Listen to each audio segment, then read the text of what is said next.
Hey guys, it's ArchieLuxury on the ArchieLuxury and the Paul Pluta channel. And today guys, I want to talk to you about a little bit of size perceptions. Now, I got to tell you, I've been wearing my Breitling Super Ocean Heritage for the last couple of weeks. And today I decided, look, I was getting my EDC ready. By the way guys, go and take a look at my video, my updated EDC. And I put my Rolex Explorer 2 Polar on a NATO strap. And I gotta tell you something, After wearing this sea monster for the last couple of weeks, the Explorer feels, how do I put this? It feels almost small. And it's amazing. It's so thin. This is like it's like a thin dress watch almost for me. And I gotta tell you, it's really quite amazing. I mean, this kind of feels small. It feels small. A 40mm Explorer 2 feels small. And it's really quite interesting. I mean, if you wear a wristwatch, for a couple of weeks and then you flip to something else, it just gives you, your perception is so different. I suppose it's like if you only drove a Mercedes-Benz and all of a sudden you were reduced to driving a Japanese car, say a cheap economy Japanese or a cheap Korean car. You'd have a bit of sticker shock. You'd have a bit of shock there that it could, I suppose, yet again, if you had the Mercedes and then you jumped in, say, a fully optioned Camry, maybe it won't be that bad. So it's a very interesting thing. Your perception on size can be so easily swayed by the last one you were wearing. And I gotta say, it feels almost small. I gotta say, it just feels small. I don't know what to say. It's an interesting argument to have there. So, size perceptions. What do you think there? It's very interesting. I know a lot of people say 36mm is now too small. I had to talk to Clivers, my good friend Clivers, about this, and he was saying 36 is still okay, but I can understand, in the 90s, there was no size question because 36mm was the Datejust size. It was the 18K President, the Date 8. That's the size. It was one size. No one even thought about, hey, this could be a bit small. So it's a very, very interesting situation where your perception of what is small and large is basically influenced by your surroundings, what you're told on the forums, the media, and your experience with your previous watch. I suppose, it's interesting. In the 90s, my father wore this Seamaster dress watch. Omega used to put Seamaster on bloody everything.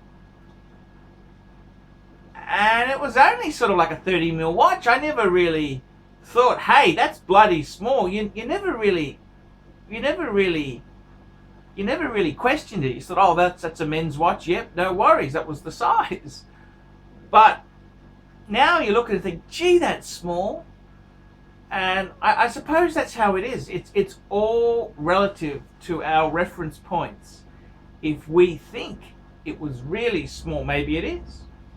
So I gotta tell you, my Patek, it's 37mm. I don't think it's super small, maybe a little bit small, but maybe my perception in my brain is based on my experiences. And the reality is, maybe if I had a 3919, that's the 33 mil Calatrava, and then I upgraded to the world time, I'd say it's a monster. I would think it's a monster.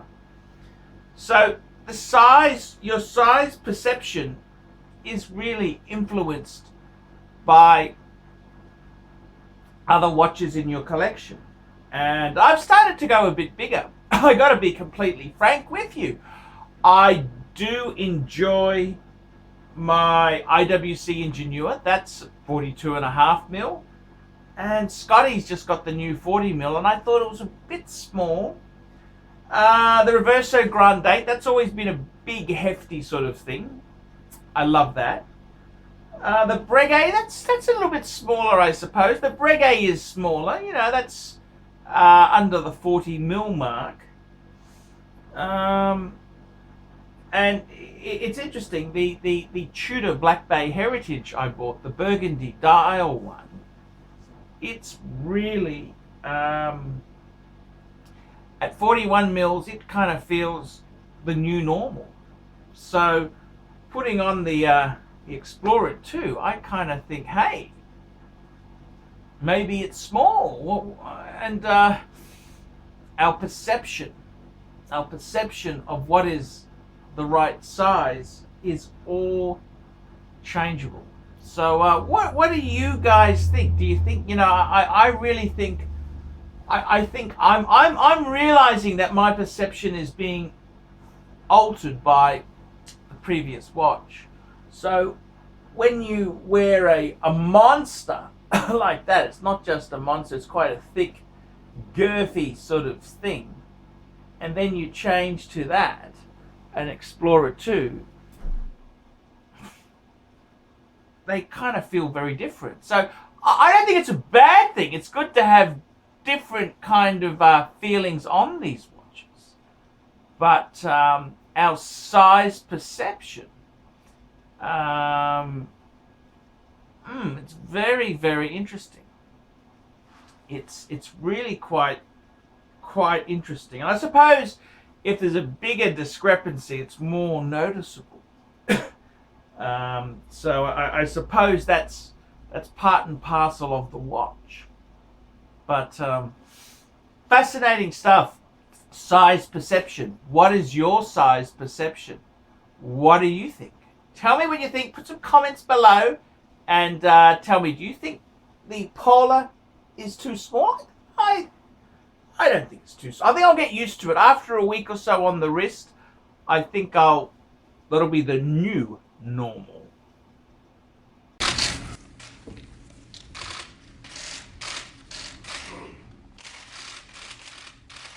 Okay. Hi guys. A fan of mine has been inspired to start a wristwatch series of his own.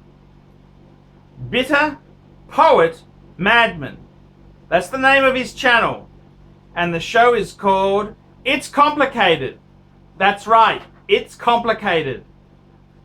It looks like he has some nice examples. I saw he has a Rolex.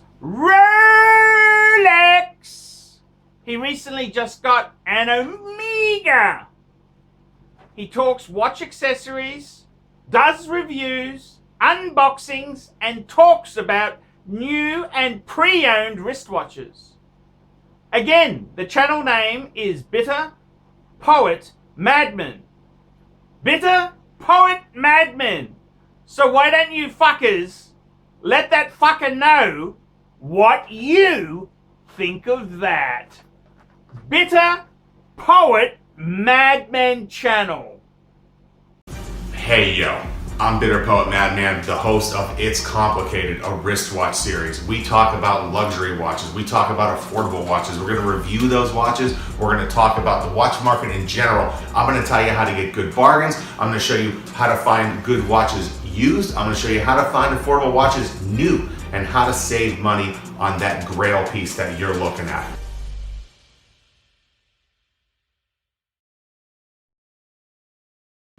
Hi guys, ArchieLuxury channel, Paul Pluta channel. and my good friend Tanzillion.